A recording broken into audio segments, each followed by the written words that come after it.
మాజీ ఎంపీ విజయసాయిరెడ్డి టీడీపీలో కీలక నేతగా చంద్రబాబు నాయుడుకు చాలా సన్నిహితంగా ఉండి టీడీ జనార్దన్ని కలవడం పైన పెద్ద ఎత్తున మొన్న దుమారం రేగింది. ఈ అంశం పైన ఇప్పుడు విజయసాయిరెడ్డి ఒక ట్వీట్ చేశారు. ఈ ట్వీట్ చూస్తూ ఉంటే పరోక్షంగా విజయసాయిరెడ్డి ఇప్పటికీ కూడా వైఎస్ఆర్ కాంగ్రెస్ పార్టీని బ్లాక్మెయిల్ చేసే ప్రయత్నం చేస్తూ ఉన్నారా, యుద్ధ విరమణ కోరుకుంటున్నారా, లేకుంటే కోటరీని మాత్రమే ఆయన టార్గెట్ చేస్తున్నారా, లేకుంటే జగన్మోహన్ రెడ్డిని కూడా ఇబ్బంది పెట్టేందుకు రెడీ అన్న సిగ్నల్స్ ఇస్తూ ఉన్నారా అన్న పలు అనుమానాలు కలుగుతాయి కొన్ని లైన్లను చూస్తే. నేను మౌనంగా ఉండడం వైఎస్ఆర్సీపీలో కోటరీకి నచ్చడం లేదు, ఫస్ట్ లైన్. అందుకే నాపై వైఎస్ఆర్సీపీ సోషల్ మీడియాలో అబద్ధపు పోస్టులు పెట్టారు. నన్ను కెలకడం మరియు ఇరిటేట్ చేయడం వల్ల నేను తప్పనిసరి పరిస్థితుల్లో రియాక్ట్ అవుతున్నాను. నా రియాక్షన్ వల్ల జగన్ గారికి నష్టం కలగాలని నమ్ముతున్న వారే నన్ను రెచ్చగొట్టే పనిలో ఉన్నారు. ఇది చాలా కీలకమైన వ్యాఖ్య.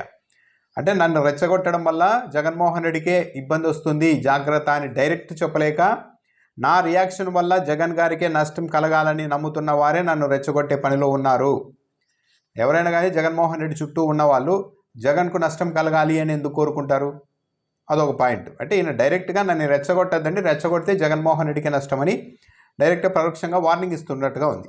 రాజకీయ అనుభవం లేని ఈ కోటరీ అనాలోచిత చర్యల వల్ల పార్టీలో నెంబర్ 2 ప్రాధాన్యత కావాలనుకుంటున్న వారికి ప్రయోజనం ఉండవచ్చేమో కానీ జగన్ గారికి ఎలాంటి ప్రయోజనం ఉండదు. వైఎస్ఆర్సీపీలో నెంబర్ 2 అంటే పరోక్షంగా ఈయన సజ్జల రామకృష్ణారెడ్డిని టార్గెట్ చేస్తున్నట్టుగా ఉంది. నాకు సంబంధం లేని స్కామ్లో మరోసారి నన్ను బలుపశువుని చేద్దామని కోటరీ నిర్ణయించుకున్నందున, నన్ను అంతకుముందు నుంచి 4 ఏళ్లుగా అవమానిస్తున్నందున లేని అబాండాన్ని నా నెత్తిన మరోసారి వేసుకోలేక బయటకు వచ్చాను. నాకు సంబంధం లేని స్కామ్లో మరోసారి నన్ను బలుపశువుని చేద్దామని కోటరీ నిర్ణయించుకుంది అంటూ కూడా రాశారు. అంటే మరి ఈ మద్యం కేసుకు సంబంధించే ఉంటుంది, దాంట్లో నన్ను ఇరికించడానికి కోటరీ ప్రయత్నించిందని అంటున్నారు. కోటరీ ఎందుకు ప్రయత్నిస్తుంది? యాక్చువల్లీ కోటరీ అని పేరున్న వాళ్ళు కూడా కొంతమంది అరెస్ట్ అయిపోయి లోపల ఉన్నారు కదా. అది ఆ అంశం బయటికి వస్తే దాని మీద కేసులు అలాంటివి పడితే మొత్తం గత గవర్నమెంట్కే బ్యాడ్ నేమ్ అన్నది కూడా వీళ్ళు తెలిసే ఉంటుంది కదా. అంటే ఇవన్నీ ఎందుకు రాస్తున్నారు విజయసాయిరెడ్డి అన్నది అనుమానమే. 2011లో 21 కేసులు పైన వేసుకున్న నేను 2025లో కూడా జగన్ గారు అడిగి ఉంటే బ్రాకెట్లో కోటరీ ద్వారా వృద్ధి ప్రయత్నం చేయకుండా జగన్ గారే అడిగి ఉంటే సంబంధం లేకుండా బాధ్యత తీసుకొని ఉండేవాడినేమో. ఓకే, కోటరీ వారే నాకు వెన్నుపోటు పొడిచారు. 3 తరాలుగా ఆ కుటుంబానికి సేవ చేసిన నన్ను కోటరీ మాటలు నమ్మి జగన్ గారు పక్కన పెట్టారు. ఎవరో కోటరీ చేసిన నేరాలను తన నెత్తిన వేసుకుంటే సాయిరెడ్డి మంచోడా? ఇలా వేసుకుంటే చెడ్డవాడవుతాడా? అలా చేయకుంటే వెన్నుపోటుదారుడు అవుతాడా? అలా చేయకుంటే టీడీపీకి అమ్ముడుపోయిన మనిషి అవుతారా? అయితే ఇక్కడ గమనించాల్సింది ఏంటంటే 3 తరాలుగా నేను ఆ కుటుంబంతో ఉన్నాను అని చెప్తున్నారు. నిజమే, రాజ్యసభ వేదికగా కూడా విజయసాయిరెడ్డి చెప్పారు, అసలు జగన్మోహన్ రెడ్డి లేకుంటే ఆ కేసుల్లో కాంగ్రెస్ పెట్టిన కేసుల్లో నేను ఇరుక్కోకపోతే రాజ్యసభకి వచ్చేవాడిని కాదని వీడ్కోలు సభలో ఫస్ట్ టర్మ్ కంప్లీట్ అయినప్పుడే పార్లమెంటు వేదికగా విజయసాయిరెడ్డి మాట్లాడారు. మరి అంత 3 తరాల నుండి పనిచేసి 2 సార్లు రాజ్యసభ ఇచ్చిన జగన్మోహన్ రెడ్డిని ఈ కోటరీ సంగతి పక్కన పెడితే కనీసం ఇంకా అయ్యేది అయిపోయింది, ఎలాగో రాజకీయాలు వద్దనుకుంటున్నాం కాబట్టి ఈ రాజ్యసభ టర్మ్ పూర్తయ్యే వరకన్నా సంయమనం పాటించాలి కదా. పాటించకుండా రాజీనామా చేసేశారు. దాని ద్వారా పరోక్షంగా ఎవరికి లాభం చేకూర్చారు? తెలుగుదేశం పార్టీ కూటమికే లాభం చేకూర్చారు. అంటే ఓ రకంగా జగన్మోహన్ రెడ్డికి అది వెన్నుపోటు పొడవడమే అవుతుంది కదా. పైగా కాకినాడ పోర్టు వ్యవహారంలో విచారణకు వెళ్ళిన విజయసాయిరెడ్డి అక్కడ ఎవరు అడకపోయినా బయటకు వచ్చి మీడియా సమావేశంలో లిక్కర్ స్కామ్ జరిగిందంటూ మాట్లాడారు. లిక్కర్ స్కామ్ అన్నారు, కేసు కూడా కాదు, లిక్కర్ స్కామ్ జరిగిందని మాట్లాడారు. రాజ్ కసిరెడ్డి అన్నీ చేశారు, అతని ద్వారా చాలా వివరాలు తెలుస్తాయి అన్నారు. నాకు తెలిసిన వివరాలు ఇవ్వడానికి కూడా నేను సిద్ధంగా ఉన్నానని కూడా మాట్లాడారు. ఎందుకు మాట్లాడారు అంటే జగన్మోహన్ రెడ్డిని గత ప్రభుత్వాన్ని బదనాం చేయడానికి, ఇబ్బంది పెట్టడానికి అన్నది కూడా చాలా క్లియర్గా అర్థమవుతోంది. అవును, నేను ఘట్టమనేని ఆదిశేషగిరి గారి ఇంటికి వెళ్ళా. నాకు స్వర్గీయ కృష్ణా గారి కుటుంబానికి 2 దశాబ్దాలుగా అనుబంధం. అందరూ నా కుమార్తె వివాహానికి వచ్చారు. ఆ సమయంలో టీడీ జనార్దన్ వారి ఇంటికి వస్తున్న విషయం నాకు తెలియదు. మా ఇద్దరి మధ్య ఎలాంటి చర్చలు జరగలేదు. నేను ఈ జన్మలో టీడీపీలో చేరడం లేదని ముందే చెప్పా.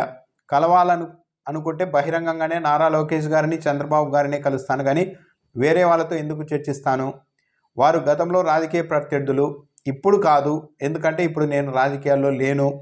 లిక్కర్ స్కామ్ లేదని జగన్ గారు అంటుంటే ఆ స్కామ్ రహస్యాలు టీడీపీతో మాట్లాడడానికి నేను ఆ పార్టీ నాయకుల్ని కలిశాయని జగన్ గారి కోటరీ అంటున్నారు. మరి స్కామే లేనప్పుడు నేను ఏం చర్చిస్తాను?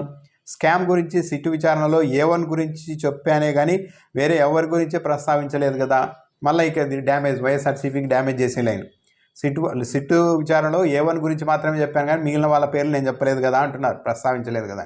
అంటే నేను మిగతా వాళ్ళ పేర్లు కూడా చెప్తా అంటే పరోక్షంగా ఇదంతా జరిగింది అని మళ్ళీ ప్రచారం చేసే ప్రయత్నం చేస్తున్నారు విజయసాయిరెడ్డి.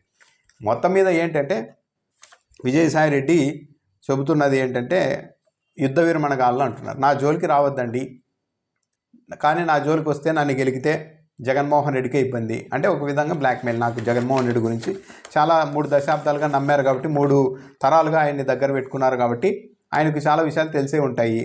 అన్నీ నేను బయట పెడతా, బదనాం చేస్తా అని ఇండైరెక్ట్గా విజయసాయిరెడ్డి వార్నింగ్ ఇస్తూ ఉన్నట్టుగా కూడా ఉంది. కాకపోతే ఇప్పటికీ కూడా ఆయన ఒక విషయంలో అభినందించాలి. జగన్మోహన్ రెడ్డిని ఎక్కడ ఏమీ అనడం లేదు, ఆయన కోటరీనే టార్గెట్ చేస్తూ ఉన్నారు. జగన్మోహన్ రెడ్డిని అనాలని ఆలోచన ఉన్నా కూడా ఆయన అయితే ఆ సాహసం చేయడం లేదు, కోటరీని టార్గెట్ చేస్తూ ఉన్నారు. నా జోలికి రావద్దండి అంటున్నారు. కానీ విజయసాయిరెడ్డి వీళ్ళ జోలికి వచ్చారన్నది కూడా క్లియర్గా అర్థమవుతుంది. ఒకటి, రాజ్యసభ ఎంపీకి రాజీనామా చేసి తెలుగుదేశం పార్టీ కూటమికి సహకారం అందించారు. 2, సిట్టు దర్యాప్తుకి వెళ్ళి స్కామ్ జరిగింది, లిక్కర్ స్కామ్ అని మాట్లాడారు. ఇలా మొన్న టీడీ జనార్దన్తో అయితే నాకు చర్చలే జరగలేదు అంటున్నారు. కానీ ఆ రోజు ముందు రోజే వెళ్ళి దర్యాప్తుకు హాజరు కావాల్సిన, విచారణకు హాజరు కావాల్సిన ముందు రోజే వెళ్ళి కలవడం అన్నది అయితే అనుమానాలు తావిస్తుంది. ఇప్పుడు నిజమే, ఇప్పుడు విజయసాయిరెడ్డి రాజకీయాల నుంచి లేడు, బయటికి వెళ్ళిపోయాడు కాబట్టి ఆయన ఫ్రీగానే స్వేచ్ఛగానే ఉండే అవకాశం ఉంటుంది. కానీ వైఎస్ఆర్ కాంగ్రెస్ పార్టీ అన్నది రాజకీయాలు చేయాల్సిన పరిస్థితి ఉంది. ఒక పెద్ద పార్టీ కాబట్టి పార్టీకి ఇలాంటి ఇబ్బందులు రాకుండా ఉండాలి. విజయసాయిరెడ్డితో నా జోలికి రాద్దండి అని చెప్తున్నారు. సో ఈసారి కూడా ఇంకో అవకాశం ఇవ్వాలి వైఎస్ఆర్ కాంగ్రెస్ పార్టీ. విజయసాయిరెడ్డిని గేమ్ అనకుండా వదిలేయాలి. ఏమి అనకుండా వదిలేస్తే మరి అతను కామ్గా ఉంటారేమో. లేదంటే ఇంకా ఇక్కడ నుండి ప్రెజర్ చేస్తే ఇంకా నేను అన్నీ చెప్పేందుకు రెడీ, ఏవేవో చెప్తానని కూడా ఇండైరెక్ట్గా హెచ్చరిస్తూ ఉన్నారు. కాబట్టి వైఎస్ఆర్ కాంగ్రెస్ పార్టీ ఏది మంచిది, ఈ విషయంలో ఏది సరైంది అన్నది ఒకసారి అయితే ఆలోచించుకోవాలి. పైగా కోటరీ అంటున్నారు కానీ డైరెక్ట్గా జగన్మోహన్ రెడ్డి అన్నారు, విజయసాయిరెడ్డి ప్రలోభాలకు లొంగి అమ్ముడుపోయారు, అతడిచ్చిన వాంగ్మూలానికి ఏం విలువ ఉంటుందని. కాబట్టి కోటరీ ఒక్కటే కాదు, జగన్మోహన్ రెడ్డి దగ్గర కూడా విజయసాయిరెడ్డి తన ఇదిని కోల్పోయారు, నమ్మకాన్ని, విశ్వసనీయతని. కాకపోతే నా జోలికి రావద్దండి అంటున్నారు ఈయన. వైఎస్ఆర్ కాంగ్రెస్ పార్టీ కూడా ఆలోచించుకోవాలి కొద్దిగా సున్నితంగా ఈ విషయంలో. ఇలాంటి వారితో అనవసరంగా ఎందుకు గొడవ అని వదిలేయడమా లేకుంటే ఇంకా ఒత్తిడి చేయడమా అన్నది వైఎస్ఆర్ కాంగ్రెస్ పార్టీ నిర్ణయించుకోవాలి. విజయసాయిరెడ్డి నా జోలికి రావద్దండి అంటున్నారు కాబట్టి ఇంతటితో వదిలేయాలి. మరి మళ్ళీ ఏమన్నా ఇప్పుడు ఏంటంటే విజయసాయిరెడ్డిలో కూడా లోపల ఒక ఫ్రస్ట్రేషన్ ఉంటుంది. దాన్ని కోటరీ టార్గెట్ చేసింది, పార్టీ నుండి బయటకు వచ్చేసే పరిస్థితులు సృష్టించారు, ఇలాంటివన్నీ ఆయన ఊహించుకొని ఏదో ఫ్రస్ట్రేషన్ ఉంటుంది. ఇప్పుడు వైఎస్ఆర్ కాంగ్రెస్ పార్టీ మౌనంగా ఉండాలి, ఈయన గురించి మాట్లాడకుండా. ఉన్నా కూడా ఈయనలో ఫ్రస్ట్రేషన్ అలాంటిది ఉంటే మరోసారి ఈయన నుంచే ఏదో ఒక పని జరుగుతుంది వైసీపీకి వ్యతిరేకంగా, అప్పుడు మాట్లాడడానికి బాగా ఉంటుంది. కాబట్టి ప్రస్తుతానికి విజయసాయిరెడ్డితో ఎలాంటి ఇవన్నీ విమర్శలు, ప్రతి విమర్శలు ఇలాంటివన్నీ ఏం లేకుండా కామ్గా ఉండడం అన్నది కూడా వైఎస్ఆర్ కాంగ్రెస్ పార్టీ కూడా మంచిదే.